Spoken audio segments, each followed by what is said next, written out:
कोकणचं आराध्य दैवत आणि संकटात धावून येणारा देव अशी ख्याती असलेल्या सिंधुदुर्ग जिल्ह्यातील आरवली येथील श्रीदेव वेतोबाचा वाढदिवस म्हणजेच प्रतिष्ठापना दिन मंगळवार 21 एप्रिल रोजी मोठ्या उत्साहात साजरा होणार आहे। या निमित्ताने आरवली गावात विविध धार्मिक आणि सांस्कृतिक कार्यक्रमांचं आयोजन करण्यात आलं असून संपूर्ण कोकणातून भाविक दर्शनासाठी येण्याची शक्यता आहे। 21 एप्रिल रोजी पहाटेपासूनच वेतोबाच्या मूर्तीला अभिषेक, षोडशोपचार पूजा आणि आरती करण्यात येईल। दुपारी महाप्रसादाचे आयोजन करण्यात आले असून सायंकाळी पालखी सोहळा आणि भजनांचा कार्यक्रम रंगणार आहे। या उत्सवानिमित्त मंदिर परिसरात विशेष विद्युत रोषणाई आणि फुलांची सजावट करण्यात येणार आहे। आरवलीचा वेतोबा हा केवळ धार्मिक श्रद्धास्थान नसून तो कोकणच्या संस्कृतीचा एक अविभाज्य भाग आहे। आरवली येथील वेतोबाची मूर्ती अत्यंत भव्य आणि विलोभनीय आहे। ही पंचधातूंची उभी मूर्ती असून तिच्या एका हातात तलवार आणि दुसऱ्या हातात पाश आहे। वेतोबाचे सर्वात मोठे वैशिष्ट्य म्हणजे त्याला अर्पण केला जाणारा केळ्यांचा घड। भक्त आपल्या नवस्फूर्तीसाठी वेतोबाला केळ्यांचे घड अर्पण करतात। अशी श्रद्धा आहे की वेतोबा रात्रीच्या वेळी आपल्या भक्तांच्या रक्षणासाठी गावाच्या सीमेवर फेरफटका मारतो। त्यामुळे भाविक देवाला चामड्याच्या नवीन चपला अर्पण करतात। अनेकदा या अर्पण केलेल्या चपला काही दिवसांनी झिजलेल्या अवस्थेत आढळतात। अशी भक्तांची गाढ श्रद्धा आहे। कैलासावर वेताळ हा द्वारपाल रक्षक होता। पार्वतीला त्या वेताळाच्या काही गोष्टी खटकल्या, त्यामुळे तू भूतलावर जा आणि मानवाचं रक्षण कर म्हणून हा तो भूतलावर वेताळ हा आला। आपल्या नवनाथाच्या 5व्या अध्यायामध्ये कालिका देवीचा उल्लेख आहे। कालिका देवीने राक्षसाचा संहार केला आणि अडूर शहरात विश्रांती घेतली।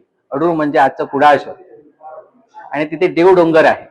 त्या ठिकाणी डोंगरात त्यांनी विश्रांती घेतली। मच्छिंद्रनाथाने कालिका देवीकडे शाबरी मंत्र आपल्या जीवेवर राहावा असं मागणं केलं। ते सहजपणे देणं घेणं झालं नाही, युद्ध झालं, अपयशी ठरली कालिका देवी।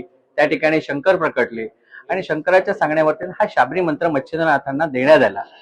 पुढे तो शिष्य परिवारांकडे गेला। आरवली गावात नाथपंथीय सत्पुरुष भुमय्या यांनी ह्या देवाची शाबरी मंत्राद्वारे स्थापना केली म्हणून हा वेतोबा।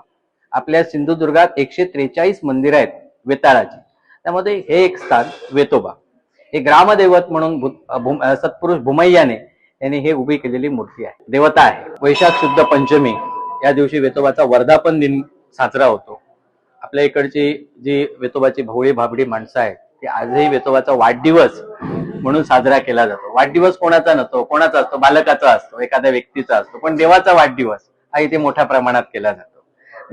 देवाचं मंदिर जे आहे ते पहाटे 4 वाजता उघडलं जातं आणि 5 नंतर ते भक्तगणांची दर्शनासाठी तो दरवाजा उघडला जातो। सकाळपासून भयंकर गर्दी असते।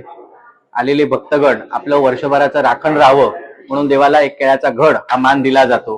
त्यानंतर चप्पलही दिला जातो। प्रत्येक देवतेकडे वाहन आहे, नंदी आहे, घोडा आहे आणि ज्याप्रमाणे पशु प्राणी आहेत आणि हा देवतेकडे आहे त्या वाहना म्हणजे चपला। आजही देव चप्पल घालतो आणि देवाचं रक्षण करतो। हा आपला कोकण भाग जो आहे तो संपूर्ण कोकण भागाचं हा रक्षण करता देवता आहे। जशी आपल्या चपलाची झीज होते तशी या देवाच्या चपलाची झीज होते। कोण नवसमान स्वरूपात, कोण भेटीबद्दल त्या देवाला चपला अर्पण दिल्या जातात। पूर्वी काय व्हायचं, आपली मुलगी वयात आली की देवाला बोलायचं, देवा माझी मुलगी वयात आलेली आहे, चांगला वर मिळू दे। त्यासाठी आपली चप्पल झिजवावी लागतात। पाहुण्यांना सांगावं लागतं की आपली बाबा मुलगीला कोण योग्य ते स्थळ असेल तर आणून दे। ती न देता देवाला चप्पल द्यायची, देवानी चप्पल आपल्यासाठी झिजवावी, चांगला वर मिळवून देण्यासाठी। ह्या भावनेने सुद्धा देवाला चपला दिल्या जातात असं म्हणून देवाला अर्पण केलेलं हे केळं असतं। पूर्वी देवाला प्रत्येकाच्या बागायतीमध्ये येणारं हे पीक आहे हे केळ्याचं आहे आणि आजही भक्तगण वेतोबाला काय देऊ शकतात तर केळी देऊ शकतात, म्हणून तो संपूर्ण केळ्याचा घड हा देवाला अर्पण केला जातो।